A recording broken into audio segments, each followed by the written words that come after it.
Okay, and we are now live. So, once more, in a few minutes, we are about to begin for the evolution of jobs, a call to advancing our human potential. So, once more, in a few minutes, about to begin. If you think this live stream is beneficial to someone you know, please invite them to join us. Yep, so this is very timely. As you know, a lot of Filipinos right now are unemployed. So, once more, in a few minutes, about to begin the evolution of jobs, a call to advancing our human potential. So, please invite your friends and someone you know to join us. Okay, so once more, good evening, everyone. Good evening to our friends in Facebook, in Twitch, and in LinkedIn. Before we begin, in addition, I would like to invite everyone for those who may be interested in learning Photoshop and learning how to draw using Photoshop. It will be coming this July 13, Tuesday, absolutely free once more. Okay, so if you're interested or you know someone who's interested to learn Photoshop, please invite them to join us. And yes, this is also, I think, being shared to our community, Digital Creatives Philippines. Good evening to all our community members in DCP. So if you're into digital creativity like Photoshop or anything about CAD, please join us in Digital Creatives Philippines. So once more, our topic is about jobs, and joining me this evening is a virtual assistant, writer, and a certified teacher. I would like you all to welcome Miss Richelle Maylad or Mylad. Hello, Rich. Joining us this evening is our resident uh, outsourcing master guru, who's also be sharing her insights with regards to the job market, especially in the world of BPO. I would like you all to say hi and good evening, and also please connect with her in LinkedIn, Miss Ice Tolentino. Good evening, Ice. Hi, Jamar. Good evening. How's everything? Kamusta? Raining here Oh, in Laguna. it's hot in here in Pampanga. Uh, Awesome. So once more, thank you, Miss Ice, again for joining us this evening. For those who are not familiar with Ice, Miss Ice, would you be so kind to tell them what you're currently doing? What industry are you in right now? Yeah, sure. Hi everyone, I'm Ice once again. I'm part of Beyond Limits Outsourcing Solutions, a BPO company located here in Pampanga. So yes, you can check our website at www.beyondlimitsbpo.com. And also you can check my LinkedIn profile at Ice Talentino, and uh, you can also check our company's profile and LinkedIn page at Beyond Limits BPO. Yes, and that's it. And we cater everything. Because we're business process outsourcing solution, so we cater all those back office and tedious task of yours. Yes. Another advertisement from. Okay. How about you, Rich? Is your audio okay now?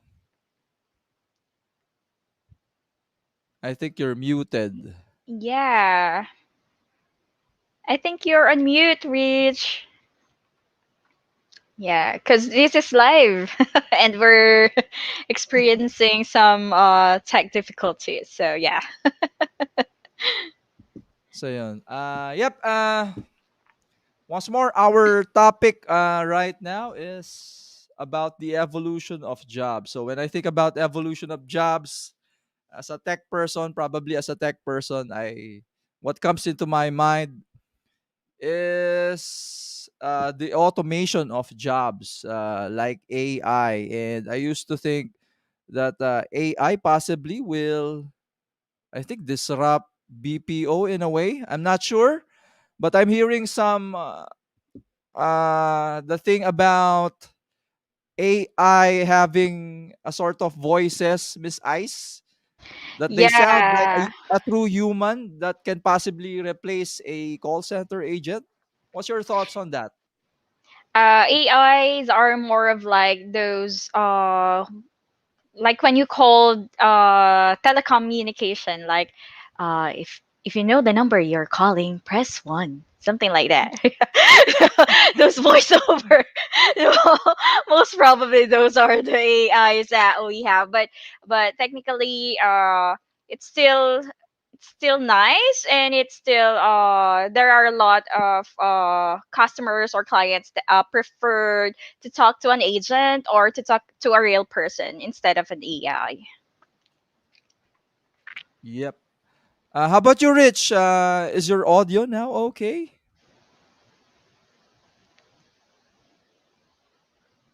We're still not hearing Rich. Yeah. Yeah, I think the mic, her mic is still on mute. I think, Rich, you have to head over to cam, mic, and I think there's under settings, there's audio there. If you're seeing a, how do you say that? A green or something, a jump in the mic's audio, then it's working. So head over to mic, under settings, cam, mic. Yeah, check the settings of your mic. I think if there are some audio setting there or mic or any mic that you have, maybe that's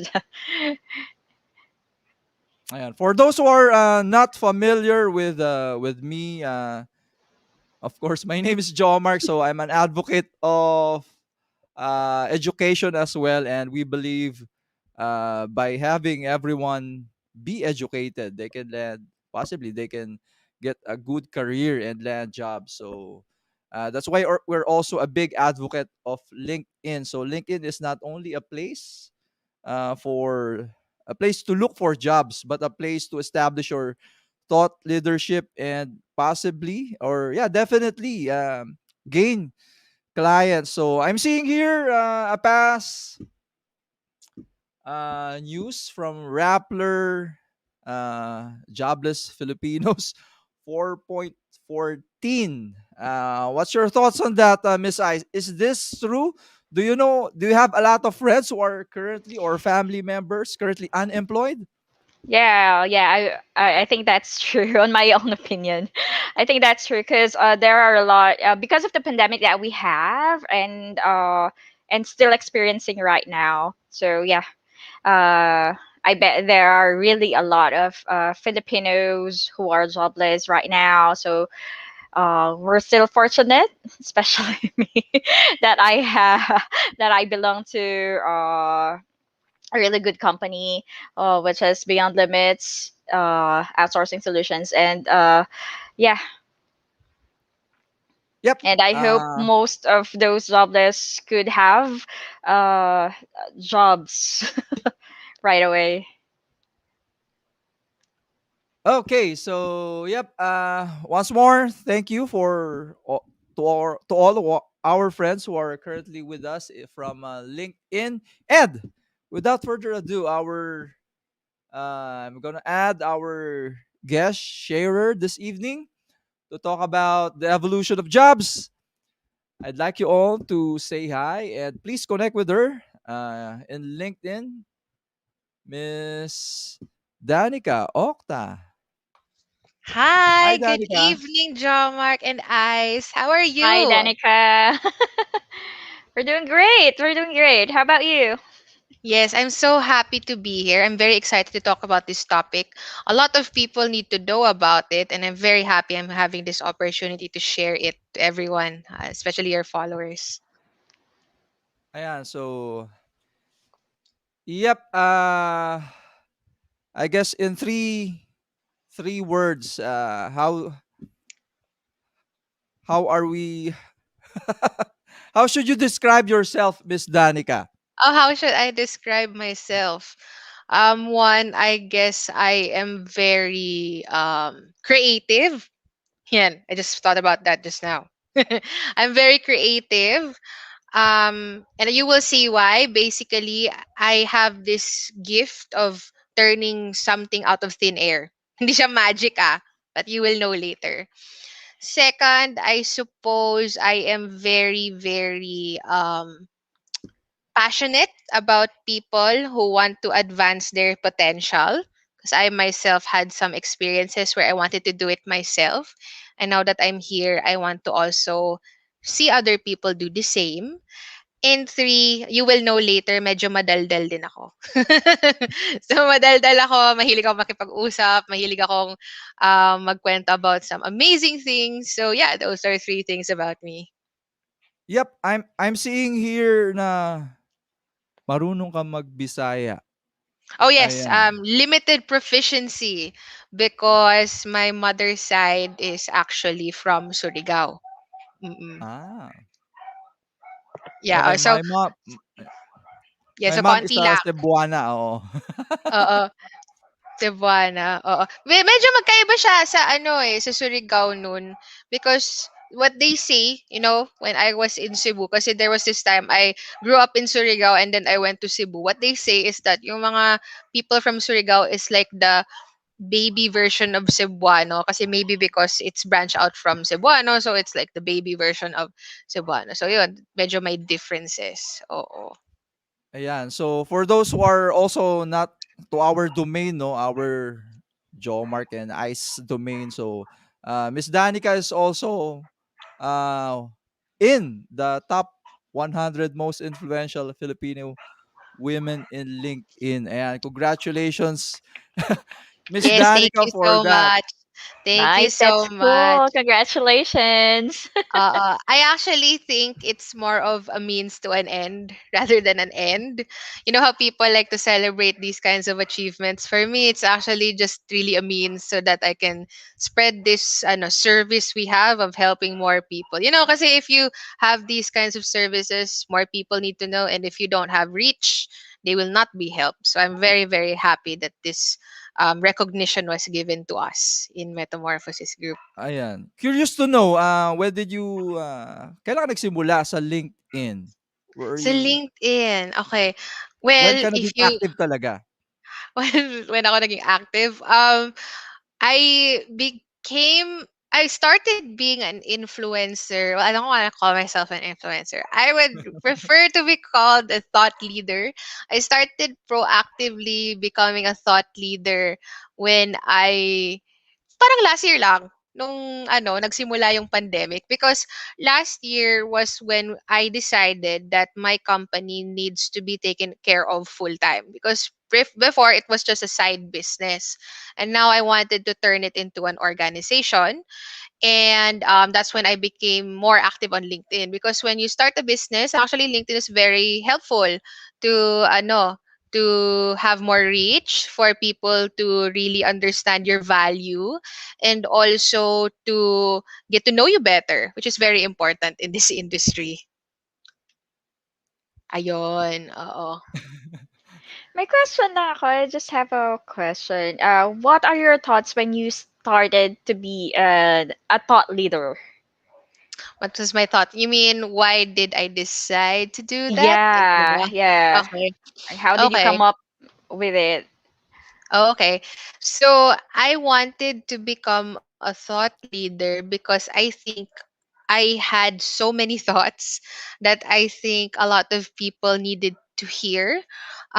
If you talk to some people that I know, they would be delighted to tell you that my brain is more mature than my actual chronological age. So in short, mature yung mga thoughts ko. And I think that a lot of people need to know these things. It's the kind of ano um outside of the box kinds of thoughts that people need to know about, so that they reduce their anxiety, they eliminate their limiting beliefs that are keeping them from moving forward. So these are very highfalutin words, pero mas malalaman nyo what I mean later. Lahat ng ipe-present ko later sa presentation ko, these are things that we already know, but we are too busy to recognize. That's the kind of value I deliver as a thought leader. Mm-mm. Oh, that's nice to hear. And that's cool, huh? Yeah. Really cool. Yeah, oo. Yep. Energy rich. Yep. So once more, for those who are currently watching us, so this is not a conversation between the four of us. Okay. Please, we'd like to hear your thoughts. Let's make this very much interactive and engaging. In Tagalog daw, no? Mag-message po kayo dyan, mag-comment kayo. Sabihin nyo yung mga nararamdaman nyo. Or yeah, we'd like to hear your thoughts, exchanges of ideas. Of course, with Miss Danica uh, leading the way. So, yep, Miss Danica, do you have any slides to share Yes, or thank you something? very much. So, ako na yung magfa-facilitate ng ating show. Let me just share my screen. Okay ka na, Rich? I think. Yes, Really? Ayan. Yay! Finally! congratulations. Ayan, Kulang so pa dito sa amin. I already shared the screen na. So, let me know if you see it. Ayan. So once more, encouraging everyone. And yeah, parang a while ago, we have posted or updated the link for you to register kasi parang mamimigay na naman ata si LinkedIn ng premium subscription. So again, the registration links are now open. So please register and sa mga nagtatanong ata, no, may certificate ba daw? Yes, if you have registered and kung pumayag si Miss Danica na i-affix yung signature Sure, niya, we'll be no providing problem. certificates daw. Ayan. Mm-hmm. Okay, so we're now seeing your slide. Take it away, Miss Danica. Okay, thank you so much, Jo Mark. And thank you to everyone who is here tonight with us in this informative webinar, no? So, you can see the title. It's about the evolution of jobs. Meron palang evolution of jobs, hindi lang pala yung sa humankind, like yung sinasabi ni Darwin, di ba? Meron din siya sa jobs. And because of the evolution of jobs, I call for an advancement of our human potential. Okay? So before I go into the details, let's get to know more about me. I think I didn't emphasize it enough.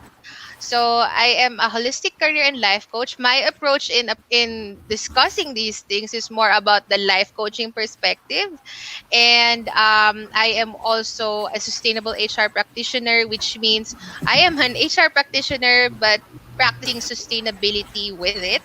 I'm a talent consultant. A lot of companies and experts and professionals like to ask advice or seek advice from me about what it's like for talents or for the job seekers to do the job search and do work. And quite recently, I learned about energy healing. So I'm actually a pranic healer as well, which is actually a very important information for later. Okay, so, before I get into the very, very, very big details of the webinar or the discussion, I want to know your thoughts. What do you think this webinar is about? Yeah, and I'd love to see some comments. Maybe somebody wants to share. What do you think is this webinar going to be about? Maybe that's kind of hard to answer. Sige nga, to my fellow co-hosts, tingin nyo tungkol saan itong webinar natin tonight? I mean, sure, the title is there, pero what do you think it is? Uh, yeah, go ahead, John Mark. I volunteer, John Mark. Sabihin ko sana girls first. Sabay ako pala. Naunahan, di Or ba? powered by women? Anyways, my thought are siguro parang this live stream will give me the confidence na my job will not be replaced. Okay.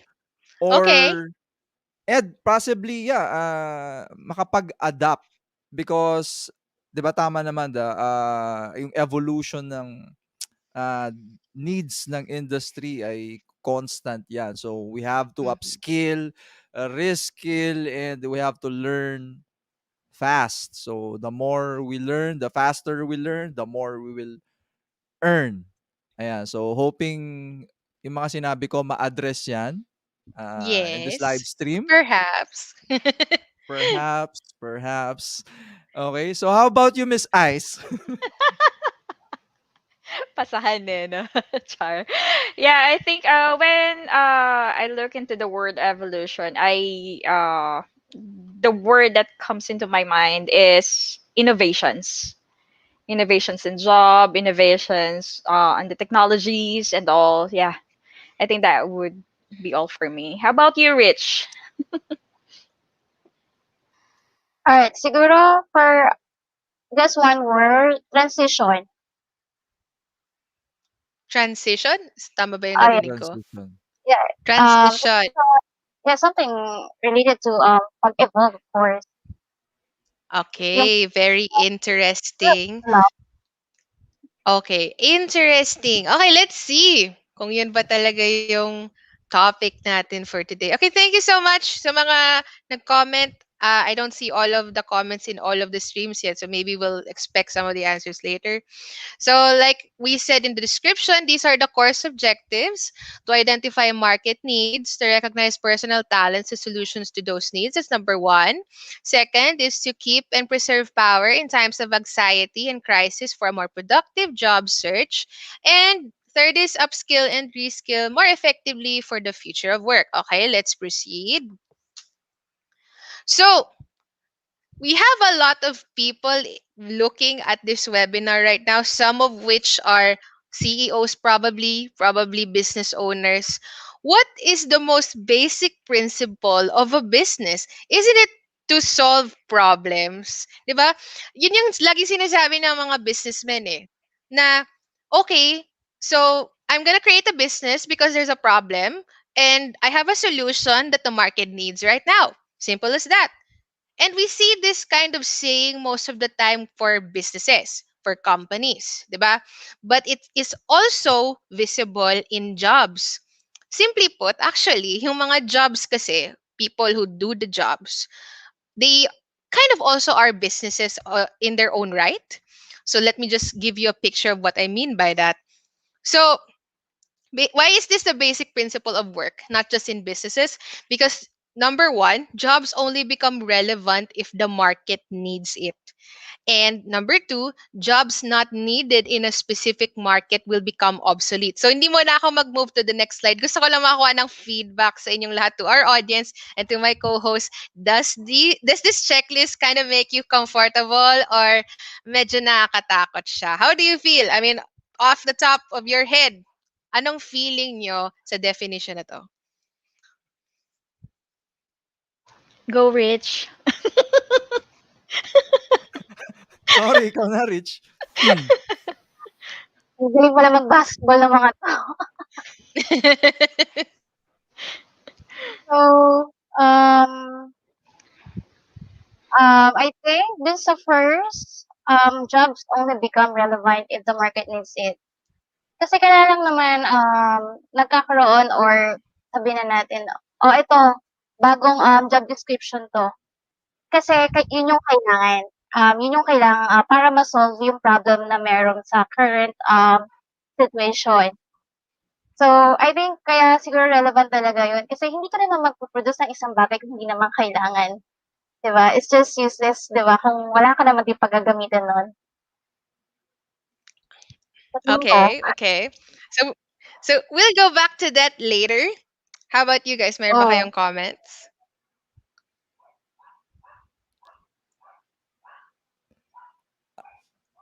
Ah, for me, may naalala kasi ako dito. We have this past speaker na may nasabi siya na ano eh, 'pag magaling ka daw sa trabaho mo, if you're doing your job right, you'll end up obsolete. Kasi parang he's into IT. Interesting. Okay. He's into IT, and of course he was hired, 'di ba, to provide solutions to a specific company. And yung nangyari na yung solution na yun, it ended up na sila ay na tinanggal na kasi nagawa na nila yung job nila. So, naalala ko tuloy siya, may binanggit Galing. na siya na gano'n, 'pag magaling ka daw, parang dilemma rin yun possibly na Well, matanggal ka okay. or Okay. dahil na-solve mo na yung problem kasi 'di ba, you being employed is part of the workforce that tries to solve the problem of the company. Pero yun na, I'm just sharing his perspective, 'di ba? Iba't iba naman tayo. Meron siguro diyan was hired not to solve a problem but to serve coffee. I don't know. Actually, Miss Ice, your interesting yung thoughts? sinabi mo. Oo, sige, Miss Yeah, Ice yeah. muna. Yeah, yeah. I'm it's really intriguing. Cause if you're doing uh if you're doing your job uh with an expertise that you have, for sure, 'di ba? There are a lot of market na pag-aagawan ka, parang ganon. But yeah, Actually, yung sinabi ni Jomar kanina is very interesting because I know where it's coming from. There are studies actually that are saying, or there are talks that are saying, discussions saying that if you are so good at what you do, technically you are a specialist. Masyado kang specialist is what it means. You're not being very versatile. You're just really focusing on one thing. Now, if a Mm. crisis happens or an economic change happens, what will result to is when the economic crisis happens and that job is not needed because of the changes in the economy, that job and industry completely disappears. So kung humawak ka lang sa pag-asa na doon ka lang sa industry na yun forever and this economic change happens, then obviously this person will lose their job and they have to start from scratch again. I think that's where that's coming from. So okay, very good. Thank you so much for your comments, and let's yeah, wait till actually, now I for the agree others. with that. I agree with Yeah. that. Cause sometimes if you're just in your box or in your comfort zone, there's no growth. Yes, yes. Yes, which I actually will discuss so much more about. Like, for example, we're gonna deal with people who say, for example, I want to get this course kasi my dream job is this. Yan, may mga ganito tayong i-discuss today. Parang, bakit ang baba magpasweldo sa ganito? We should have these kinds of compensations and benefits and these opportunities. We will also discuss that kind of phenomena here later on. Okay, so let me tell you a story. I'm on my next slide na, by the way. So let me tell you a very, very interesting story that I tell to a lot of my clients. Now, so did you know, let me ask you guys, did you know that in the 1900s, ice was one of the most lucrative industries in the world? Did you know that? That selling ice will make you rich. Did you know that? Okay, so anyway, yeah, Personally, no, you no. don't know that. No, okay, Yeah. ice Ngayon was, lang, ngayon lang. magbebenta ka lang ng ice, mayaman ka na dati. Why? Because of this picture, ice was not created in a refrigerator. It was harvested in this lake. Yan sa Frozen to nang galing nga yung photo na to. So, ice was harvested. It was not created. It was harvested, right? That's what make it wait. What That's what made it very expensive because it was labor intensive. It required a lot of materials to harvest and transport these blocks of ice into a warehouse. Yeah, very expensive siya.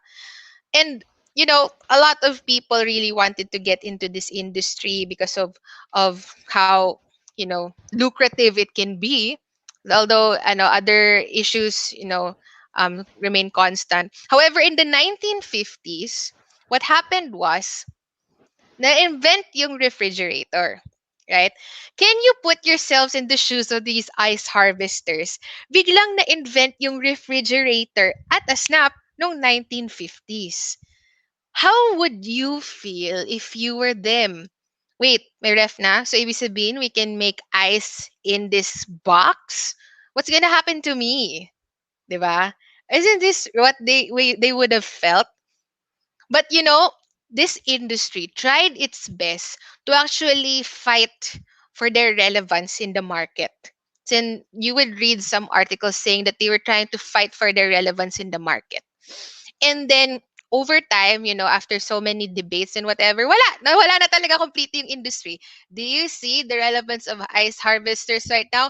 Truth be told, there are still ice harvesters, pero for tradition's sake. Pero in terms of the economy, we all rely on the refrigerator. So, at a snap, the ice harvesting industry completely disappeared. But is that a bad thing? I will tell you why that is not a bad thing. It is not a bad thing precisely because when the ice harvesting job disappeared, there came the engineering jobs. There is now a reason to create a job to maintain the performance of a refrigerator. And these are the engineers. So, right now, sure, na-eliminate yung job na ice harvesting in the market. However, it created a new job, which is this job, the ref engineer, right? So, what am I trying to say? So, the jobs that are created in the market is dependent on the problems that arise because of what market needs, right? I will tell you how market needs are created. But simply put, right now in this part of our presentation, it's a simple law of supply and demand kind of game, right? So when there is market need, which is characterized as increased demand, there are just two things that may happen. The job, or you as a job seeker, may have many options, right, for whatever job you can get, or you can be extremely valuable kung ikaw lang yung may ganong talent. However, if the demand is low, you might need to consider career shifting, or your job right now, which you assume is has little to no need at all in the market. So it's just a simple law and supply kind of game. So, let me share to you one thing. What major factor affects the evolution of the market? Let me tell you this, and I am going to share this to you in the perspective of a life coach. The major factor that affects the evolution of the market is belief systems. So I'll give you three examples to demonstrate why belief systems are very strong. But before that, no, kwentuhan muna tayong apat. You know how nung college, di ba, mga tao are like, bakit ko kailangan mag-aral ng mga philosophy or economics or psychology kung engineering major naman ako?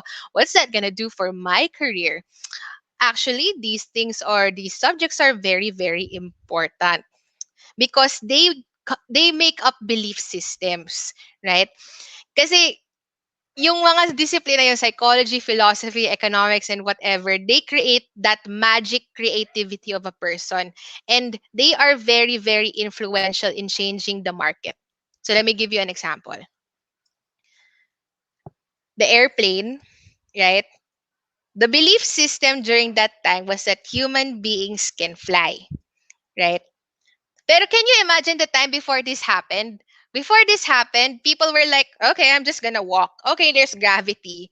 Oh, to go from point A to point B, I'll ride a boat and then maybe it's gonna take me 2 months to get there. Diba puro ganun before? Then for some reason, people started to dream, started to believe na, oh, what if there was a mode of transportation that was faster and is kind of unimaginable, but if it happened, it would be very beneficial for humankind. And then suddenly, the Wright brothers decided to invent the airplane. When people were told that people can fly, it was unimaginable. People will be like, you're crazy. That's a belief system that, is crazy. But it happened. And because of that belief system, it completely changed everything. Now, people can fly. And what? It created another job, which is yung mga pilot, right? So that's the first example. If you believe in something, as simple as that, maniwala ka lang of something unimaginable, of something that seems so impossible and magical and fantastical. You just believe it will happen, and it will happen, and it will change everything. This airplane changed everything, even the job market. Now we have pilots, which what? thousands of years ago was so unimaginable. What's another example? I watched a documentary this morning in on Netflix. You guys know about the Rwandan genocide, right? Yung mga late 1990s. You're familiar with the Rwandan genocide. I know it's not really a nice topic to talk about, but I watched the documentary earlier, and they said that before the Rwandan genocide happened, um, there was a gender gap. So more men were working rather than women. So that was what was happening there. More men were working than women. But when the Rwandan genocide happened, only about 30% were men in the population, and 70% were women. About 60 to 70% were women. What does that change in their economy? What changed is that, yung mga tao are like, okay, forget about pride about women having jobs and men or whatever. Our hunger, appeasing our hunger, is more strong than our pride. So that's when jobs for women became more available. So as simple as that, belief systems can change the economy and the job market altogether. So that's one example. Another example, I also watched another documentary earlier. Apparently, in some practices, CEO salaries are directly proportional to the stock market value of the company. So that actually affects it pala. So what does it do? If you believe in this kind of ideology that CEO salaries have to be directly proportional to the stock market value, it directly affects the salaries of the people as well and the jobs available for these people. So it was simply in somebody's head. It was simply a thought, and then people acted on it. And then what? It changed a lot of things. From a belief system, it became a reality. Nasa loob lang siya ng mind natin, but it became a reality. That's what affects the evolution of the market. It starts with the belief system. You aspire for a lot of things to change in the world, and then you act upon it. It poses new problems, and that's when solutions have to be made, and solutions equate to jobs. Right? What do you guys think about that?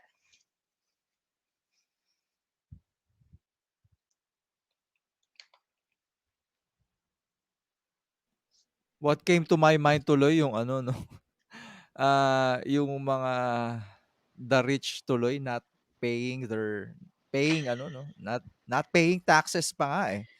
So, but with regards to, belief system, Yes. hmm, how about you, Yeah. Ice? Yeah, my thoughts are, though before pa naman, ideas are really powerful. Yes. Yes, Exactly. that's it. Yeah, it's mind over matter sometimes. I mean most of the time, because sometimes you're thinking that I want to do this. I really really want to do this, but can I? You're starting to doubt yourself, but Yes. wherein you should not, because the first or the fact that you have that kind of idea, that innovative idea, is really oh, what's the word for it, uh it's for you to act on, because that Yeah. idea is a fresh idea from you, and you think that no one else has that idea, so it first siya sa'yo, something like that. It's a fresh idea.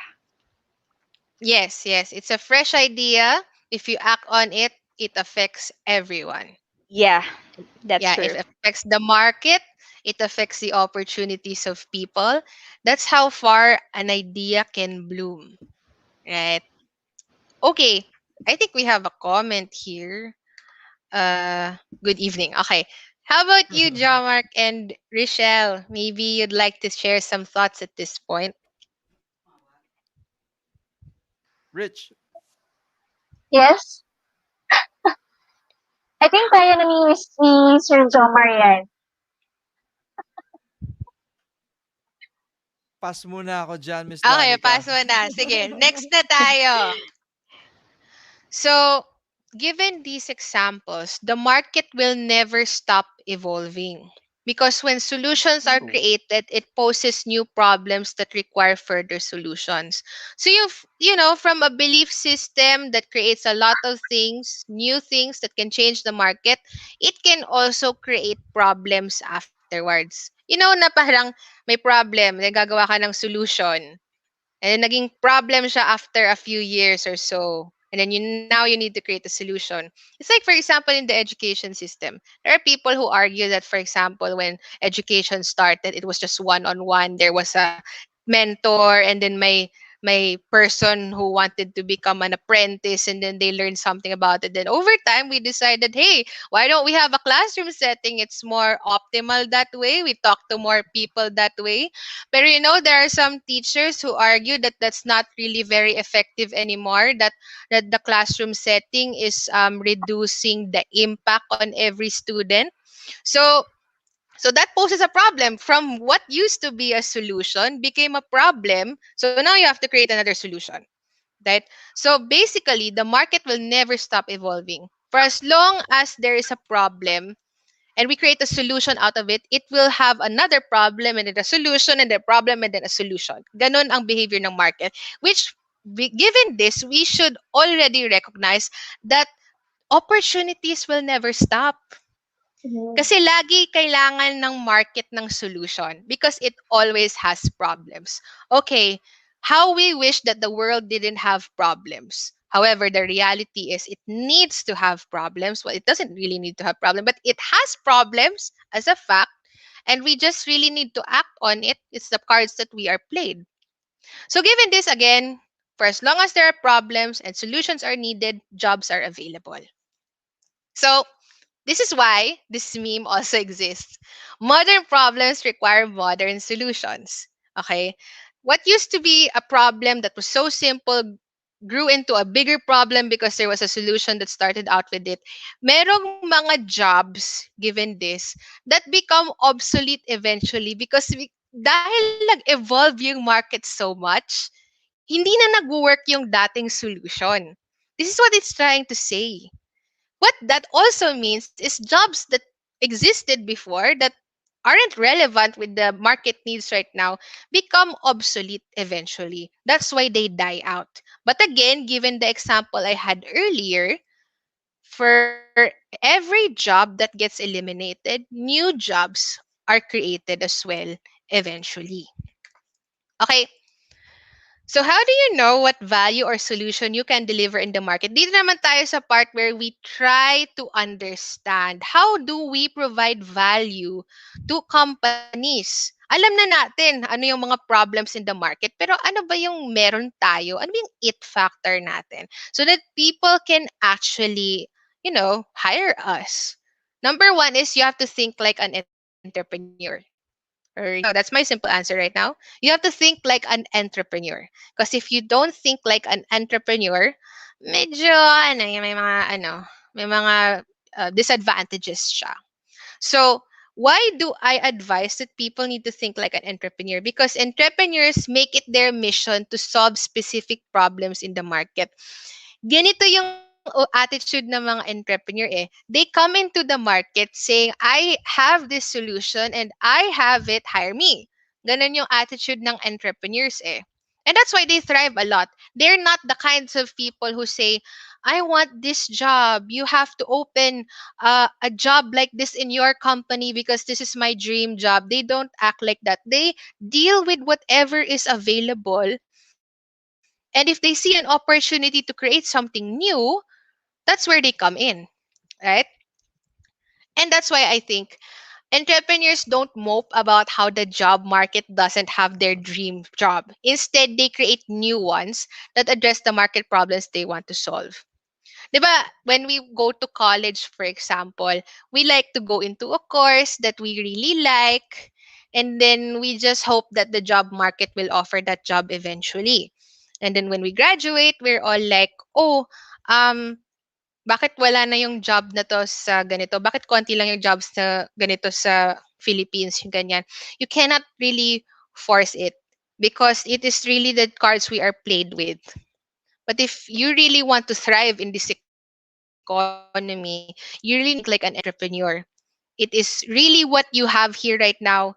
If you can't deal with it, create a new job, but make sure that it is what the market needs right now. Only then will you thrive in your specific career path.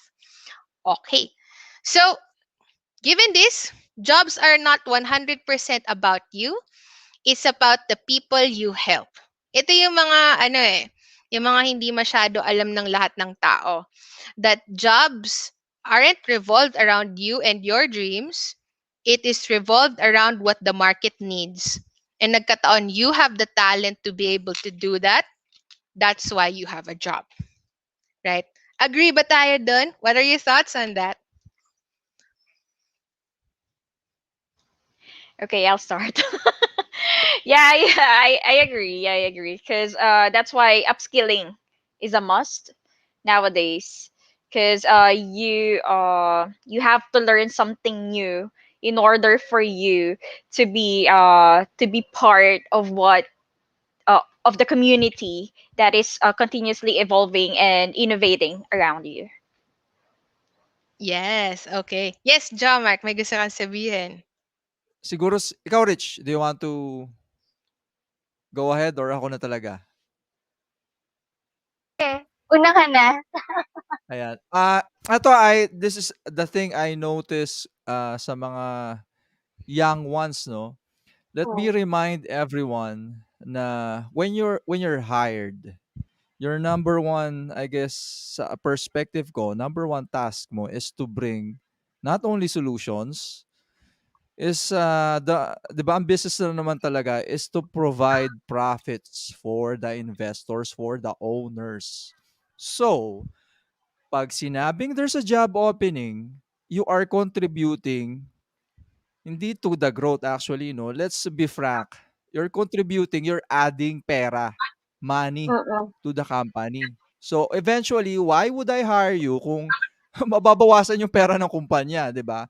So isipin po natin lagi is most especially to the young ones na kaya may job opening kasi magdadala ka, ako, ng pera sa kumpanya ng may-ari or ng boss mo kung sino man yon, no, yung stakeholders nun. So, 'pag gano'n ang thinking mo, 'pag ano ang thinking mo na nagdadala ka ng pera kaya may job opening, it opens doors na kahit minsan or kahit walang job opening, Miss Danica, kahit walang job opening sa isang kumpanya, pero kausap mo kunyari yung, may-ari, may na-identify ka na mali sa isang kumpanya at magpo-provide ka ng solution and that solution brings in savings, magdadala ng pera, Oo, and then you're oo. hired.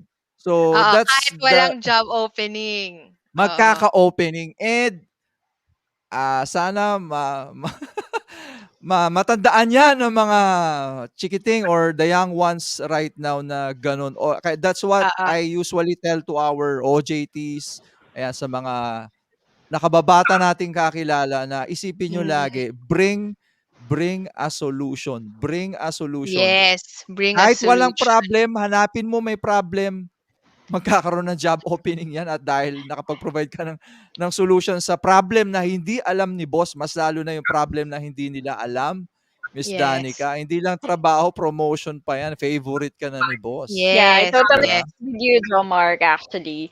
Because some young ones nga, yung mga fresh ones, doesn't even know na meron silang fresh ideas that will help the company. Sometimes instead of you have step 1 to 10, so they will find a way na to what do you call this one, to listening, kunwari magiging 1 to 5 na lang siya tapos matatapos agad yung trabaho. They don't even know that one, they just want siguro yung parang uh like, okay, I have this job, parang ganun lang. Okay, sahod, trabaho, something like that. They don't even know that they have that potential in helping Mm. the company. Yes, yes. Yes, Yes, you were that's saying true. something, Rich. Oo. Yeah, kasi, Rich, nakakaano ako, very ano talaga yan, common na yung mga young ones, like yung mga fresh grad, yung mga nag Mm-mm. apply. Obviously kasi siguro practicality, of course, titignan talaga nila yung salary. Pero aside from that, kung ako yung halimbawa, ako yung nag-hire, hindi lang yung titignan ko, eh. Kaya kita kinuha kasi nakikitaan kita na may malaki kang potential na, magagamit ko yung skills mo at sa tingin ko is mag-a-upgrade yung level mo if ever na pumasok ka dun sa or pumasok ka dun sa company ko na meron ako. So, Ay, nakamute ka, Rich. how about this one? Yan, Kasi kung okay. ikaw ang entrep, yun talaga yung iisipin mo eh. Hindi lang yung after the money. You're also, of course, syempre, lagi namang may problema eh. It will never ends, right? So, just, hindi lang siguro nakikita ng mga youngsters natin na yung skills na meron sila. Kasi kailangan natin sila. Bakit? Kasi iba na yung mentality na meron sila. Para sa akin, mas more on creative sila. Although Mm-hmm. creative din yung mga nasa mid 20s, 30s, pero kasi iba-iba yung level of thinking natin eh. Sometimes yung kanilang creativity is very nagsaswak sa kung anong situation na meron tayo. Yes, yes. I love all your answers, especially because it is centered around the idea na you have a job because the company needs you to maintain or improve their financial stability as a company, right? That's really the reality of companies. That's why jobs exist. However, let's take a backtrack ng konti. Why do companies exist in the first place? Why do they need to continuously exist and make money? Diba, isn't the point to actually help their target market? Diba? They have a working business model because the market needs it. And because the market needs it, it is earning money. However, let's go back a bit again. When you sell something like a product or a services, you are helping people. Nagkataon lang na when you offer these products and services, merong exchange na compensation yon, which is money. Nagkataon lang yon. But the entire point of a business is not to earn money. Nagkaroon siya ng reason to exist. It is to help its target market. Secondary na lang yung money. However, totoo yun. If these employees do not contribute in what? Helping the company with its financial health, they are irrelevant. Their talent, rather, is irrelevant. Because why? Not just because they cannot help in maintaining the financial health of the company, but because they themselves cannot go to the end goal, which is to help the target market. So, what's an example of that? Let's say, for example, off the bat, a hospital. So, a hospital is actually a business. So, let's say a hospital wants to help people who are sick, right? And then, the more people are confined, the hospital earns money. Ayan. Right? Kasi there's an exchange. So, if you hire an employee that isn't going to perform well, hindi lang yung financial health ng hospital ang affected. Baka may patient pa na, will get seriously injured or, could die. It could go as far as that.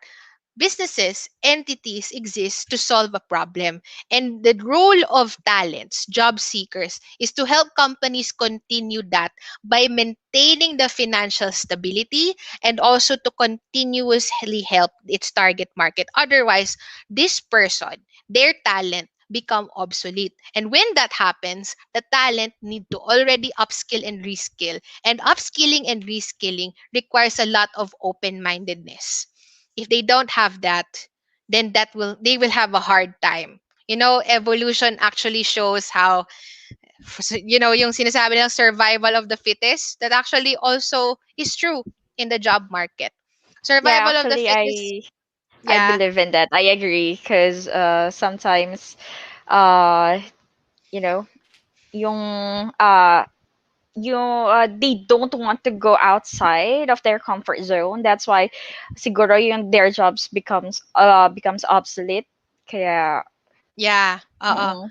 Totoo. They don't want to try and stretch themselves. And if Mhm. people do not want to try, then what choice do they have? They can either upskill to see any improvements in their situation, or they can always just stay in their situation and not have any improvements and get eliminated in the market, or worse, Yeah.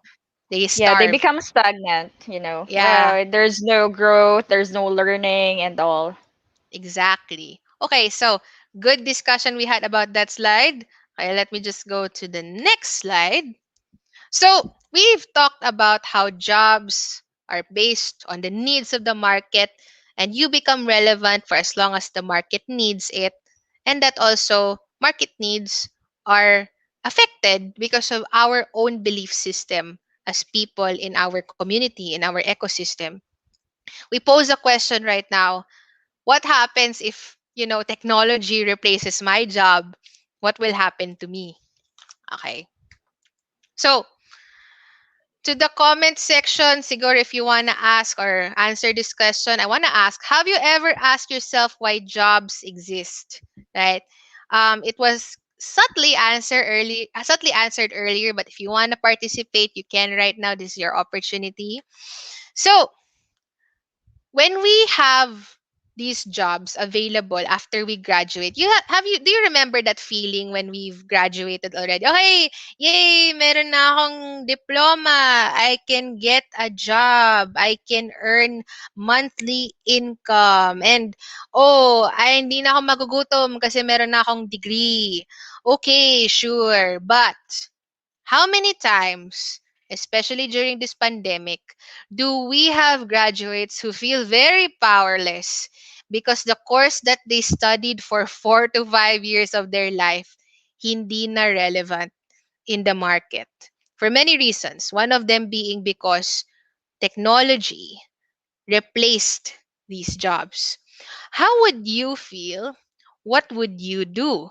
Obviously, the question in your mind is, what now? So, sige nga, Jomar, Ice, and Rich, what would you feel kung yung course nyo nung college biglang, ay, hindi na namin kailangan yan? Hala, ano nang gagawin nyo? Ako, nauna ako. Siyempre, mag-worry ka. Kasi kung tutusin yun talaga yung papasok sa isip mo. Nox, ano na gagawin ko? 'Di ba? Parang, ano yung magiging silbi ko? Kung talagang hindi ka nag-iisip, kung talagang iniisip mo na yun na yun, last na yun.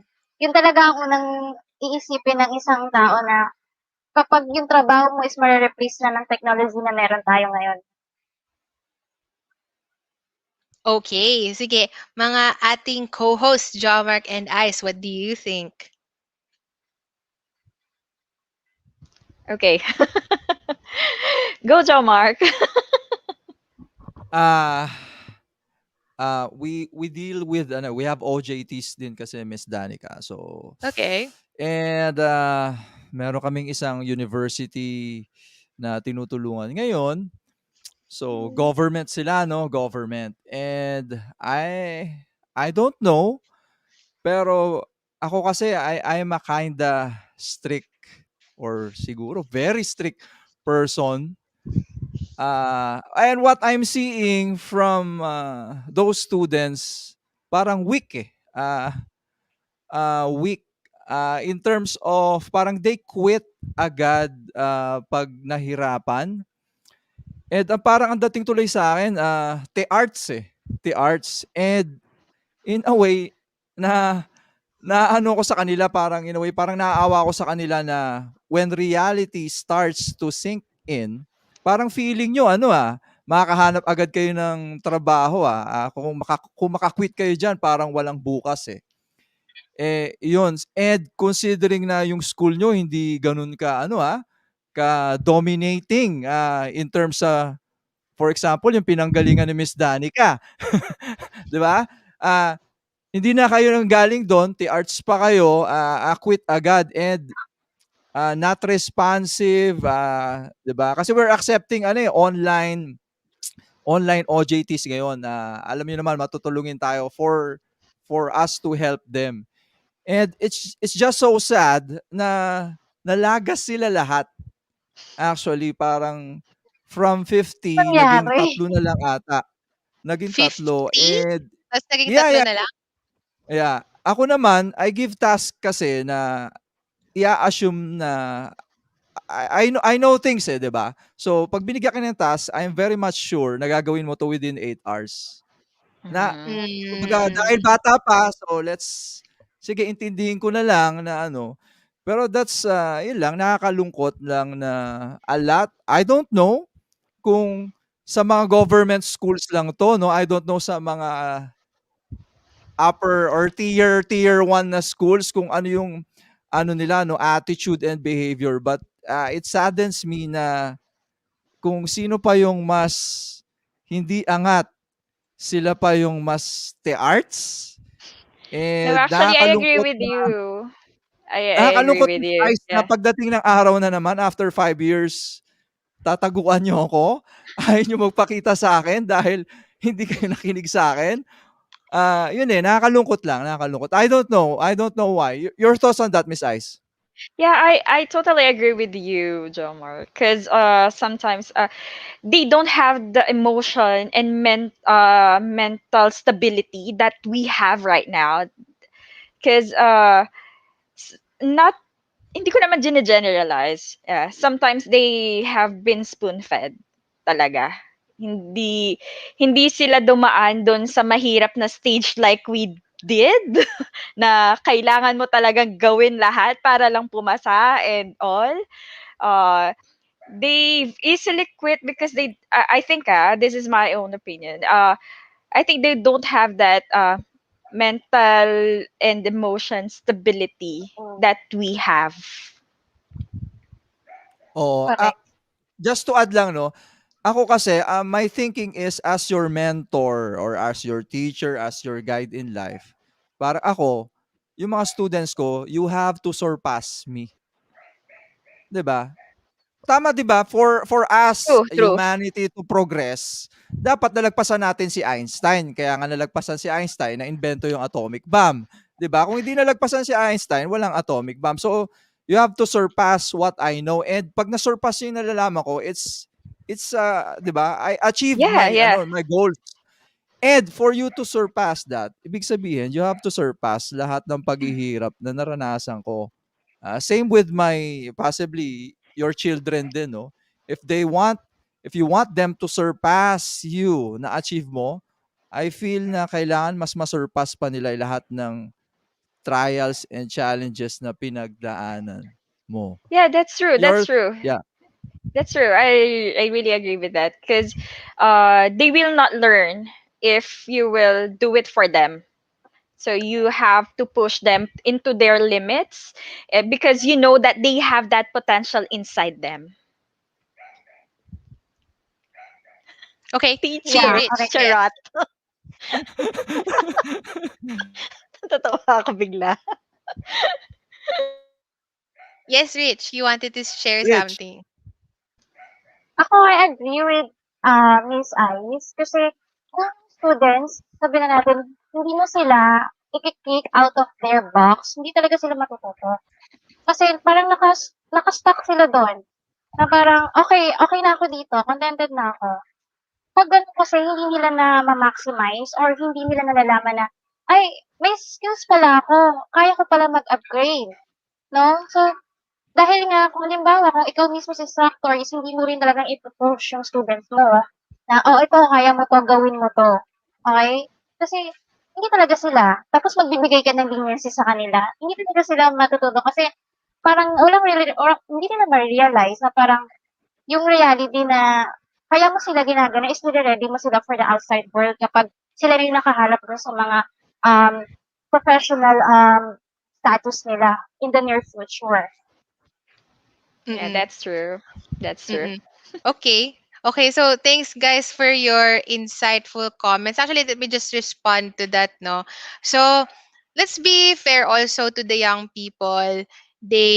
I think they're doing the best they can. However, I think to address what you just said, they don't know how. Yun eh. Di sila exposed to the Yeah, solutions that they could have used to improve their situation. that's why You they know, need help talaga. yeah, Something like there needs to be a change in the culture, for example, in the education system. So I was talking to some friends earlier. I I remember my journey of wanting to start a business, kasi this company we have is a business. It just started recently. It's a startup. One of the things I remember people would say is, kung magnegosyo ka at a young age, it's probably because you have a safety net. People like to say that, di ba? Nagnegosyo ka ngayon because you have a safety net. Um, that's kind of ironic, because aren't there people who have no other choice but to actually do business, 'di ba? Because wala silang degree. Wala silang degree program. That's why they don't have a choice but to have a business, because most of the jobs in the market require you to have a diploma. So what choice do these people have? So is it fair to say now that you having a business actually means that you have a safety net? That's not true for everyone. So why am I bringing up that kind of example? Because I actually have my observations and I have yet to prove my theory about it. It seems to me that there is a culture in the education system that hinders creativity for people. I don't know, depende siguro sa school, but there's something about the education system that hinders people to be more creative. I mean, example pa lang, for example, sa class. Naalala ko when I was in college, sa class, may recitation time, walang sasagot. Magtatanong ng question yung prof and then walang sasagot. The underlying reason behind that is because takot yung mga students mapakita na mali yung sagot nila. It's making them Is more scared. Yeah. Yeah, is it the fear of rejection, or Yes, it's the is it fear of rejection. Yes. maybe sometimes it's the fear of like the pabida mode, something like that. Yes, oo. And why are we Yeah. promoting that culture in the first place? That is exactly what is hindering people from being courageous, from being creative. Kasi when you're in this pandemic, for example, and the job market is affected, what can you do but to actually adjust? Be creative, be courageous. Kung na-practice mo na sa school to have nothing like that, you will not thrive in the market. That's the irony that I observe. That ang ironic, you have this degree program so that you know what to do when a crisis happens, and yet yun pa ang reason bakit hindi ka marunong mag-thrive. Just something to think about, no? But anyway, so moving forward with this example, we like to I would like to point out that there are a lot of people who feel powerless because the course that they studied for 4 to 5 years of their life w- became eliminated because of what, a crisis like this pandemic. I mean, pinaka example right now, yung mga tourism graduates, a lot of them come to me and say, paano yan, wala na akong trabaho, kaka-graduate ko lang ngayong pandemic. Saan ako pupunta? Anong gagawin ko? 'Di ba? That's a dilemma that a lot of people are going through because of this crisis we have. So what do you do now? Again, let's repeat what I just said earlier. Jobs are not 100% about you. It's about the people you help. What does it mean? Remember, identify the market needs. 'Di ba? And why did jobs happen in the first place, or why did jobs exist in the first place? Because it has to address market needs. Bakit ba meron tayong obsession sa webinar na to of solving problems? What's the entire point of solving problems, diba? The entire point of solving problems is that so we, as a human race, will have a good quality of life. Hindi naman tayo nagtatrabaho para lang magtrabaho eh. Meron tayong objective for working. We want to have a good life. We want to have this, what, on a simple level, we want to have financial freedom, diba? Isn't that the reason why we're working? For others who are more grand, they want to change the country. Maybe they want to be a first world country, yung Philippines, we don't know, diba? Could have those kinds of goals. Regardless of what these goals are, we respect these goals, but ultimately we share one thing: we want to improve our quality of life. That's why we have jobs. That's why jobs are meant to solve problems, because we want to continue our good quality of life. And to address about technology, why is technology replacing my job? Actually, they're replacing your menial job, right? What we are doing right now is average. Some of us are doing average jobs. But maybe look at it 10 to 20 years from now, what we're doing right now might be tagged as a menial job. Let's look at about a few decades before the laptop existed. May mga typewriters before, di ba? Yung the ink na mga typewriters. Ngayon, we can just print on a printer. Wala na yung mga typewriters ngayon. Because the printer or the computer, which can replicate so many documents, replace the job of typewriting. Diba? Why do these jobs have to be replaced? So that we as people can achieve a higher potential. The entire point of our existence nga is not to job and work, 'di ba? The entire point of our existence is so that we can enjoy the good quality of life. And here's another thing that some philosophy people or philosophy enthusiasts will tell you: we were meant to advance our human potential further so we can uncover more about the mysteries of life and what else it can offer. Wow, grabe no, kanina business, economics, and whatever perspective. Tapos biglang, ano to? Spirituality, philosophy? Diba? Ganun talaga yung totoo eh. We are so engrossed with the idea na, oh, work, let's do these skills because it's gonna get me money. But let's look at it at the grand scheme of things. 'Di ba? Ang reason bakit tayo nag-i-exist ngayon is because we have to enjoy our life. And instinctively, people enjoy life when we have more time to search and discover the world. Gusto natin yung parang, how do we look for ways to time travel, yung mga ganyan, or how do we look for ways to live underwater? I don't know, I'm just thinking about wild things. How do we look for ways to heal people without doing surgery on them? Yung mga ganon, right? So those are things that we think about. I mean, different tayo as individuals, but equal wavelength. We want these things, but we can only do this if we work enough to get to discover solutions that can solve problems, so we have more time to advance our human potential because we want to discover the world. I know masyadong malalim siya, but let me just do some check-ins. What do you guys think about this philosophical concept? Nagtatrabaho pala tayo because we want to advance our human potential. Kasi what? We want to discover the mysteries of life. For some people, because they want to find where God is, yung mga ganon. I mean, respect to people who have different beliefs. But what do you think about this particular idea? Sige, si Jomark na lang kasi siya yung nag-invite sa akin dito. Namili na ng kakausapin. Oh. Ay, nakamute ka. You're on mute. We were meant to advance our human potential. So, ako nasa isip ko, what comes into my mind is, 'di ba, parang we need to do something, 'di ba? Kasi kung in order to move forward. And parang minsan iisipin mo ano yung purpose ng bakit tayo lahat Yeah. nandito, Miss Yeah. Danica. That's exactly what I want to For touch. Yes. example, businesses, 'di ba? Yung businesses, ako ang nasa isip ko, ano siya eh, it's ruining our planet. Mm-hmm. Ayun, yun ang perspective ko kasi business consumes resources, which Mm-hmm. means you are going to destroy the planet. Mm-hmm. Ako yun ang tingin ko sa business because in a way, hindi mo man sabihin directly to me, business is war. 'Di ba? Do you Mm-hmm. agree with that, Miss Danica? Business is war. 'Di ba? And war In consumes mm, resources.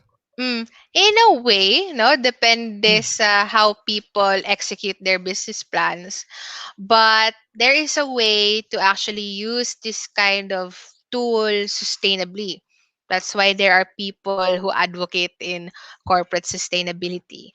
But if we just look at the most traditional way of doing it, then yes, I agree. We are hurting our environment. Not just, the plants and the ecosystem, but also the people in the environment and our own prosperity. That's what we're hurting when we go to that route. I mean, am I making sense? Yep, pero in a way, sino nga ba naman ang gusto ng ano 'no, nung kunyari climate change or yung mga disastrous effects niyan.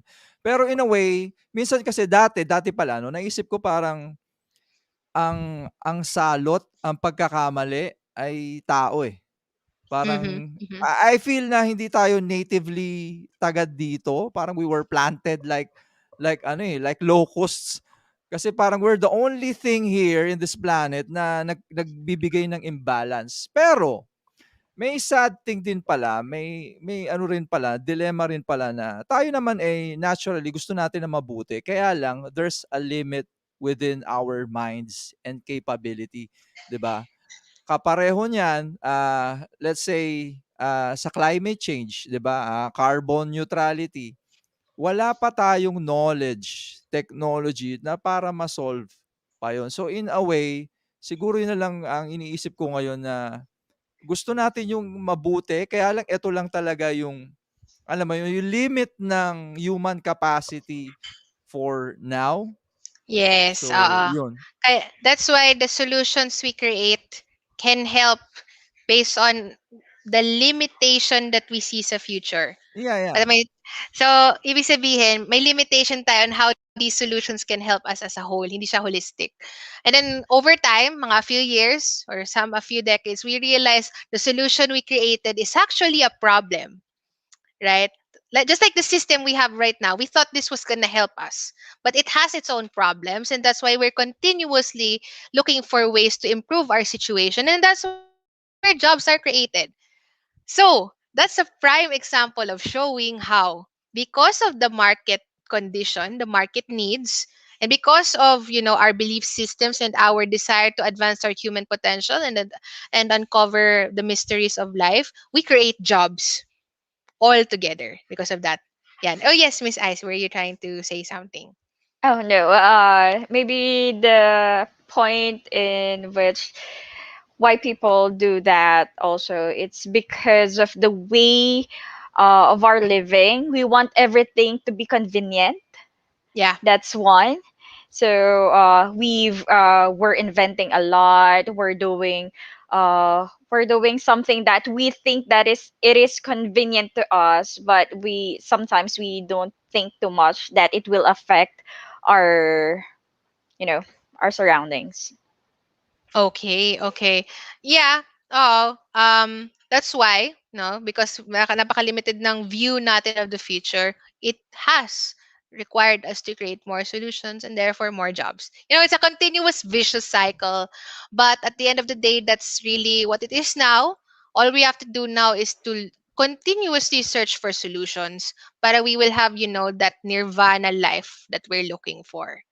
Ayan. So, Yeah, but yes. when you create solutions, there will always be a problem That's correct. accompanied, yeah, Yes, to that's that correct. one. When there's a solution, there's another problem. So because of the problem, you create a new solution, and then problem, solution, problem, solution. It's a never-ending cycle. And I guess, that's why philosophers say that's the beauty of life, right? Now we go through all of these experiences so that we have a very, very meaningful life. But that's another topic for a different webinar. But simply put, that's what really is the entire point of this ano, sentence. So, we're on our last part of the deck.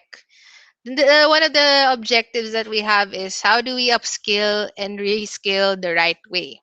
Before I give you my 3 tips, I want to ask my co-hosts, ano sa tingin nyo ang best way to upskill and reskill the right way? Ang simple lang naman pagsabihin, ayun, punta ka sa Udemy or sa LinkedIn Learning or sa Coursera. Ayun, may mga skills, madali lang mag-aral ngayon. But what other advice can you give beyond these kinds of tips? Yeah, I think I'll go first. Sorry. Okay. Sorry, Damark. Yeah, for me, it's acceptance first.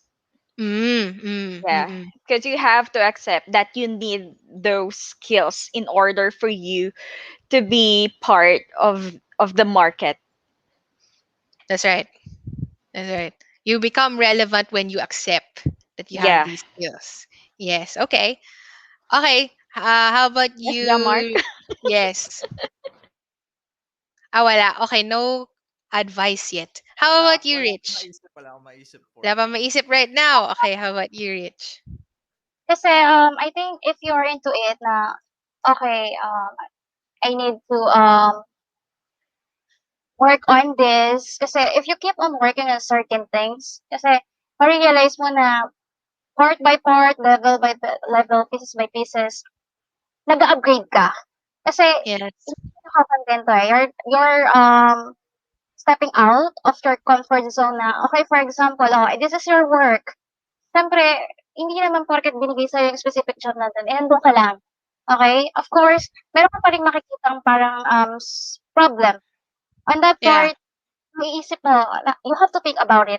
What is the solution regarding dun sa problem na na-encounter Yes. sa job na yun? Yes. So, that part, Yes. parang ma-realize mo, parang puwede pala yun, nagle-level up ako na naisip ko pala yun na 'di ba, parang it's a reality normally and hindi talaga natin naiisip na we are leveling up na what do you call, nag-e-excel pala tayo sa sa part na yun. Kasi we just continue doing it. Okay, when we do it, hindi natin talaga na-realize na nagle-level up na tayo, individually, yung mga skills natin. Yun yung napapansin ko, dun sa aking, quality of work na meron tayo ngayon. Kasi, sa field ko nakikita ko talaga, lagi kasi nga, of course as a teacher, dapat nakikita ko yung way ng mga students ko kung nag-e-excel talaga sila.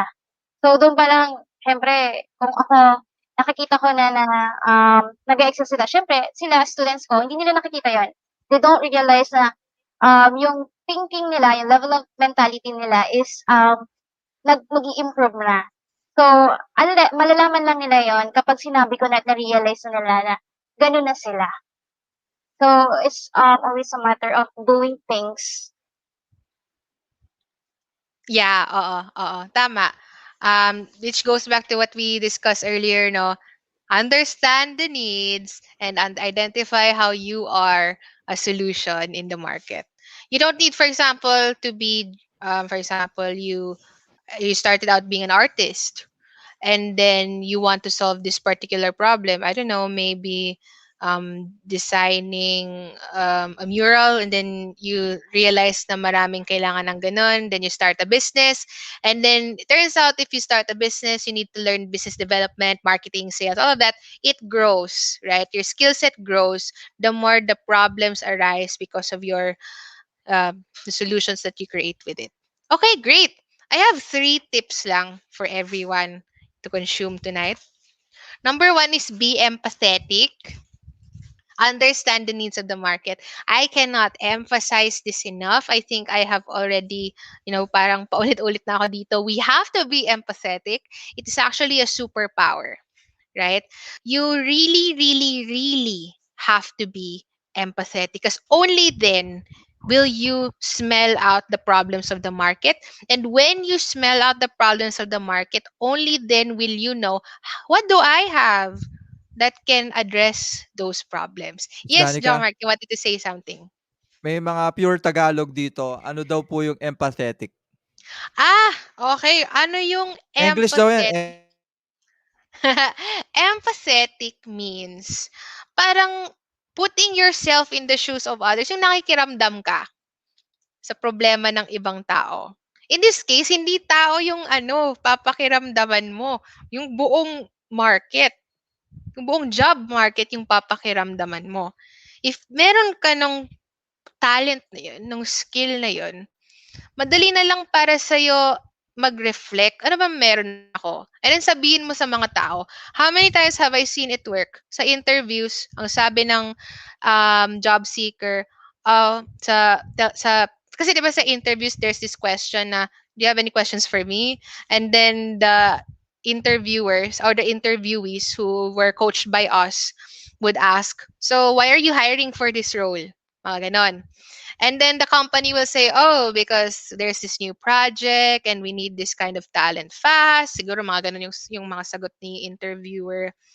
And then using that recognition of the problem, alam na ng job seeker paano pakilitiin yung company para makuha nila yung opportunity. Hindi nga siya pambobola eh. You really, genuinely know kung ano yung problem nila and alam mo mismo kung paano ka makapag-solve ng problems na yun.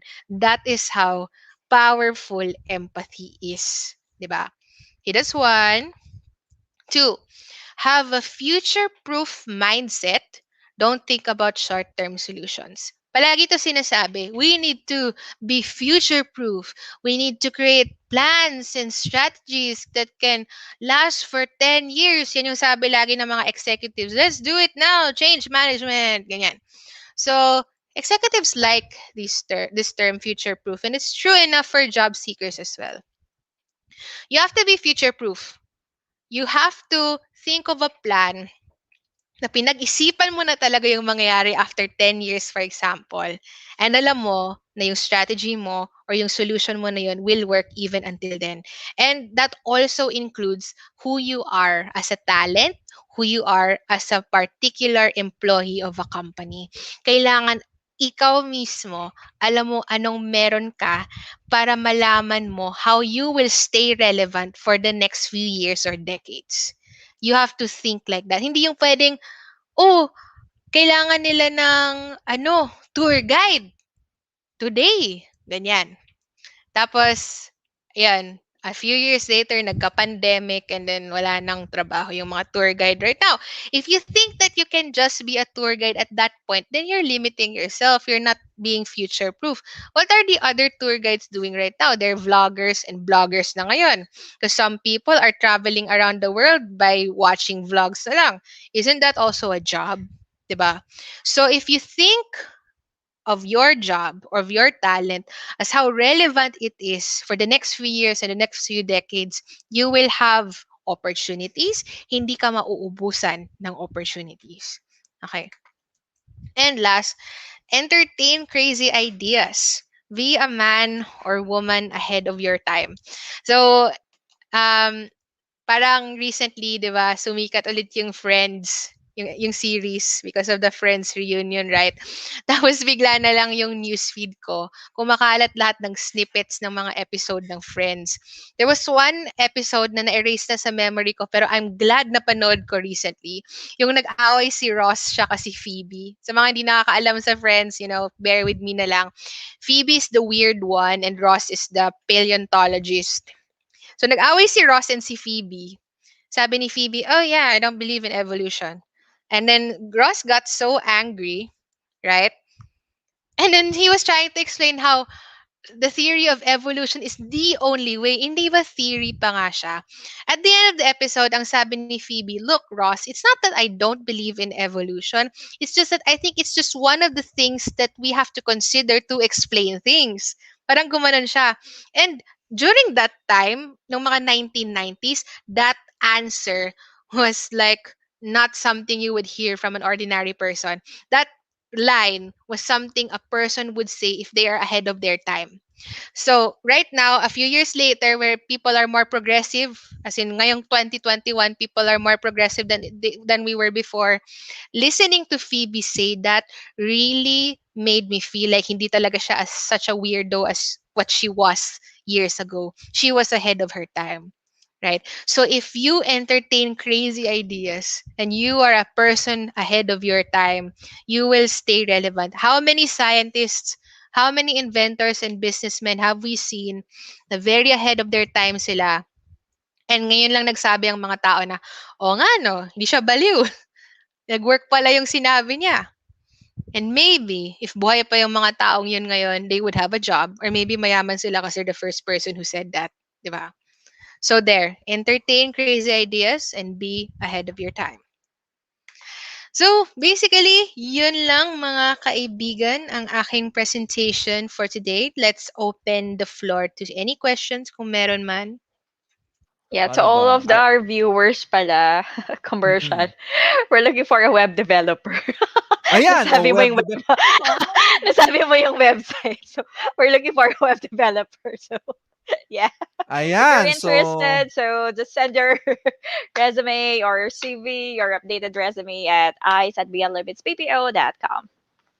ayan, so yung mga Yes. OJT namin na pinapagawa namin ng website, kung yan ay at par with the standards of Miss Ice organization, then probably a big factor, malaking percentage or chance because of Miss Ice and aking ano Yeah. sulsol, you may be probably get hired, no? But if you're not providing solution, then I guess, 'di ba? Sorry. Kaya always, yan, message to the young ones, always give your best. You'll never know na baka siguro sinusubukan ka lang namin like si Rich, 'di ba?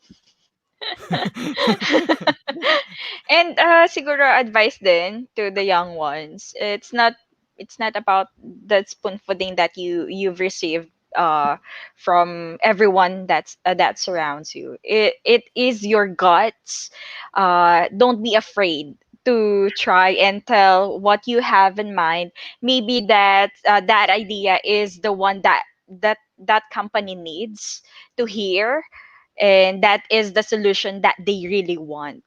It's just that it will take you really courage and guts for you to be on that place. Don't be afraid. Don't be afraid. You have a lot of potential and ideas, fresh ideas that the market really needs. Shout out to all fresh ones. Fresh ones. How about you, Rich? What are your key takeaways this evening? Naging blessing ba kami or burden? Actually, I agree with Miss Ice. Kasi ako siyempre, or we're on the different platforms, yung mga work natin, hindi naman talaga tutuloy pare-parehas. Kasi, I noticed na mahina yung self-confidence ng mga youngster ngayon. Very, few of them lang talaga yung parang 100% na, oh, okay, I can do it. Right? Parang, I know I can take this job. But for those smart, hindi ganun yung mentality, you have to think, you have to ask yourself na, bakit I feel so down na parang, bakit mo minamaliit yung sarili mo? In fact na, everyone naman has individual differences. Sa tingin ko, kung 10 man yan, merong isang mag-stand out para sa'yo na doon ka mag-excel. You don't have to look for your negatives kasi it's normal. Okay? You have to go on with the positive one. Doon mo i-improve. At kung sa tingin mo kaya mo na balikan mo yung negatives mo, at tingin ko magpa-flat na yung waves mo para mag-move forward. And then you will realize na okay, I have the confidence, may guts na ako na gawin 'to, na i-try yung bagay na 'to. Again, katulad nga sinabi ni Miss Ice, do not afraid. You can do it. Ayan. So, thank you so much, Miss Rich, for your perspective. Ako siguro, uh, w- what came to my mind pala with regards to jobs, Miss Danica, no? So, shout out to the parents at yung mga soon-to-be parents at yung mga soon-to-be, not necessarily a parent, no? Baka pwede ka naman, yung mga magkakaanak dyan or may naanakan, I don't know.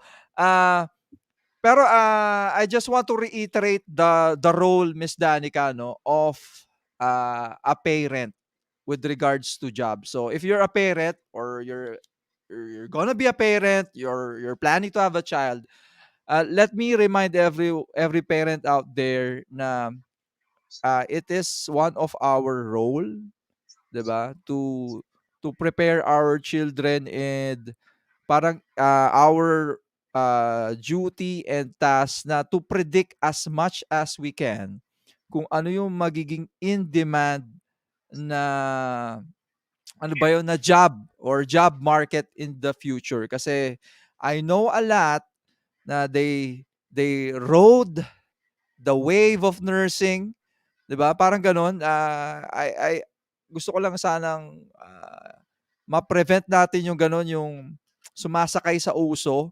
And dahil sa Oo. pagsakay mo ng uso, eventually hindi na siya uso.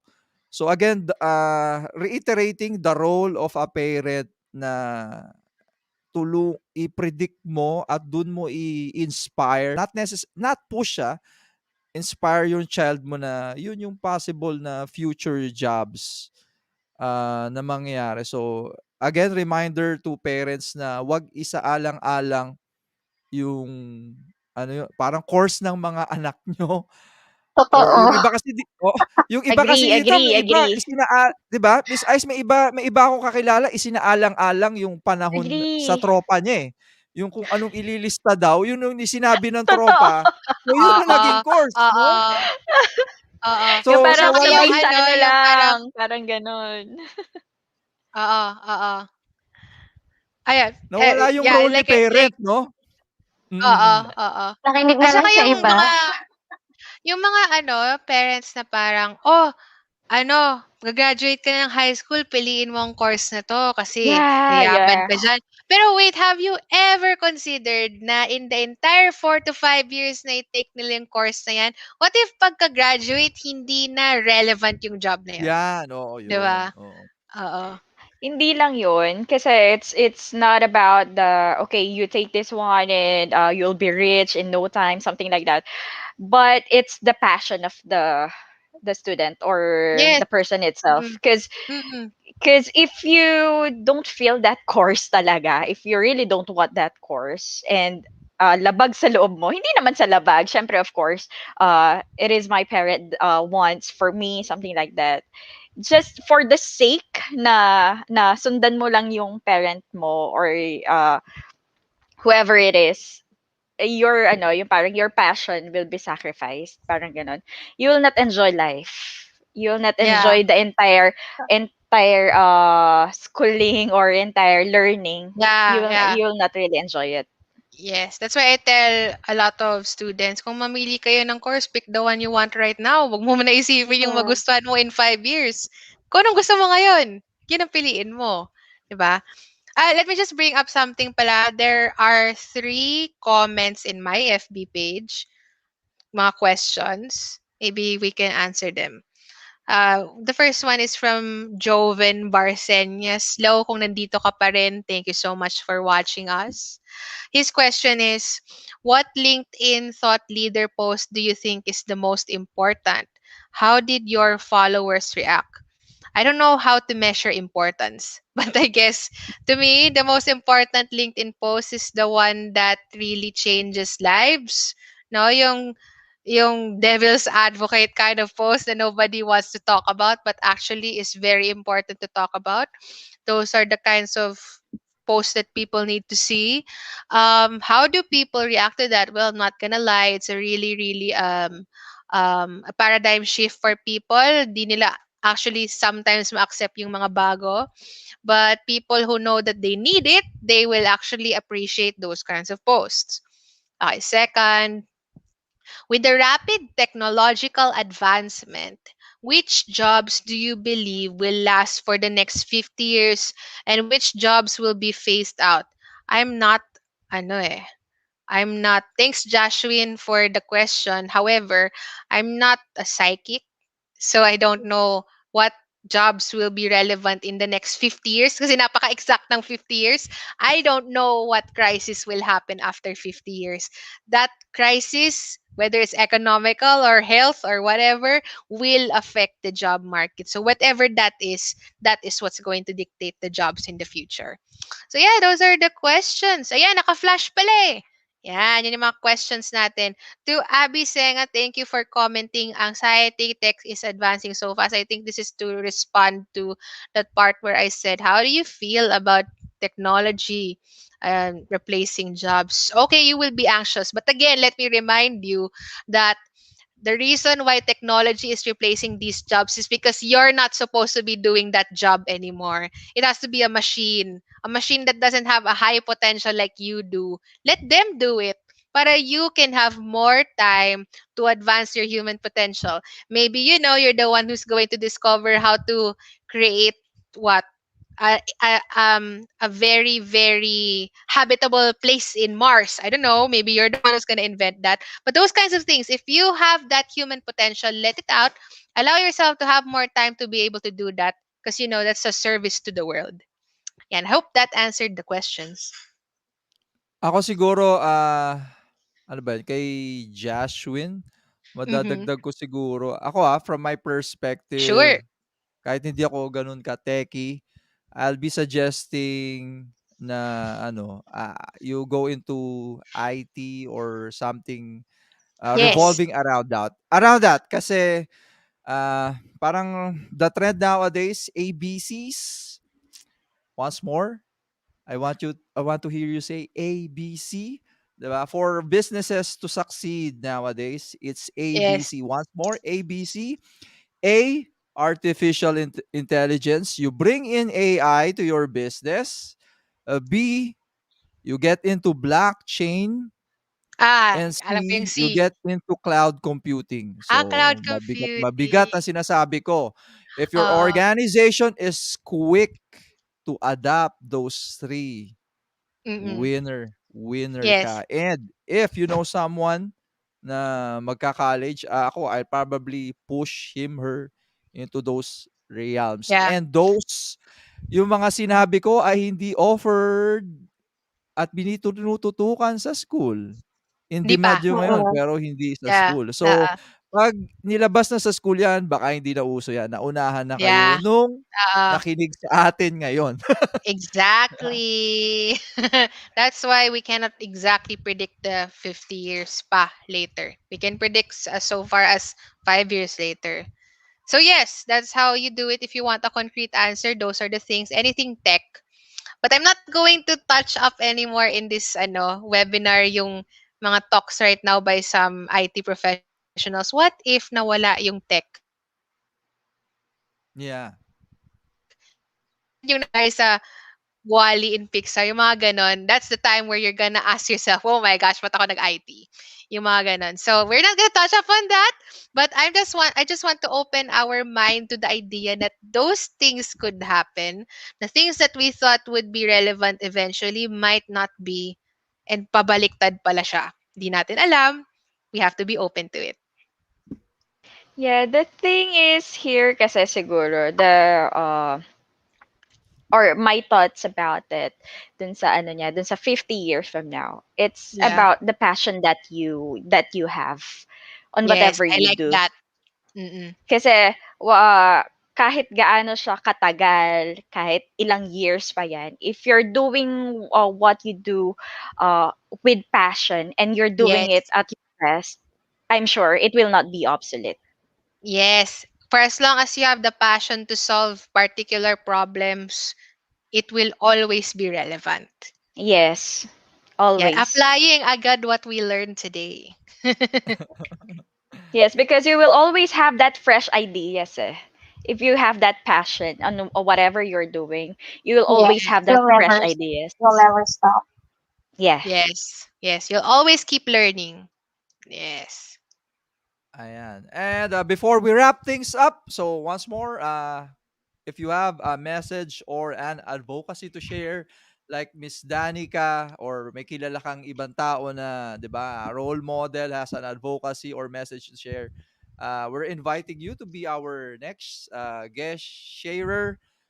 You know naman our format, simple lang naman, no? We're doing our best to be a blessing than a burden. So once more, if you know someone or you yourself has a message or an advocacy to share, inviting you po to be our guest, our next sharer to Link in Local Philippines Live Metro South. Ayan. Thank you, Miss Danica. Okay. Announcements, Miss Ice, any announcement from you? Yeah, from our company, I'll just promote it again.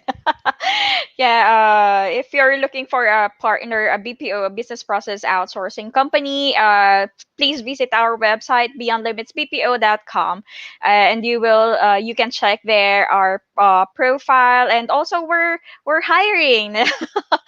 We have lots of job openings right now, and like the one I've said, we have a website developer that is open, for applicants, and we also have telesales. If you're in marketing, we also have sales executives. So there you go. And of course, please follow me on LinkedIn and connect with me in LinkedIn. And also, I have Instagram and Facebook. So just search Ice Valentina. Thank you so much. How about you, Rich? Any announcements? Rich? Wala naman kasi feeling ko, lahat ng, thoughts natin today is very, informative. Ta's tingin ko will be enough para ma-equip yung mga nakikinig sa atin na regarding their thinking. Sa tingin ko is mag-iisip talaga sila na magkakaroon ng big changes na kasi sabi ko nga, kung hindi nila maririnig or wala masasabi sa kanila, they will never know na yun yun. Ayan. So, yep, ako naman, plug in ko din, no? Once more, sharing to you our upcoming technical and non-technical training. So, these are all volunteers like us. Absolutely free. So, and featuring some of the top Filipina women to follow in LinkedIn. So, again, honored to have Miss Danica, one of the first to respond. Hindi ka pareho nung iba dyan. Kausapin mo yung aking ano, aking ano, no, secretary. So, again, seldom do I find someone like Miss Danica na ang bilis kausap. Walang arte, walang keme, serbisyong totoo. Ayan. So, thank you so much, Miss Danica. Ayan. Yeah, thank you for sharing. Thank you, Miss Danica. Thank you for sharing Yes. your experience and all of your thoughts with us. Yes, thank you also for inviting me here. It has been a privilege to be here sharing these kinds of thoughts to everyone. And of course, if you want to learn more, we also continuously create content for this. Just follow us on Metamorphosis Group on our Facebook page. We also have it on LinkedIn. And you can just, follow me on LinkedIn as well, my personal profile. I always share content related to these kinds of things. Thank you. Ayun. So, yep. Once more, good evening, everyone. Thank you so much. Happy Saturday. Wow. Almost 2 hours. Yeah. Napasarap ang ating kwentuhan. So, Yeah, thank just you po. don't be Sana afraid, po. everyone. Thank you. And yeah, we hope we have been a blessing. You learned something new and we have inspired you. So, thank you and goodbye. Good night. Thank Night. Good you! night. Thank you. Happy weekend, everyone.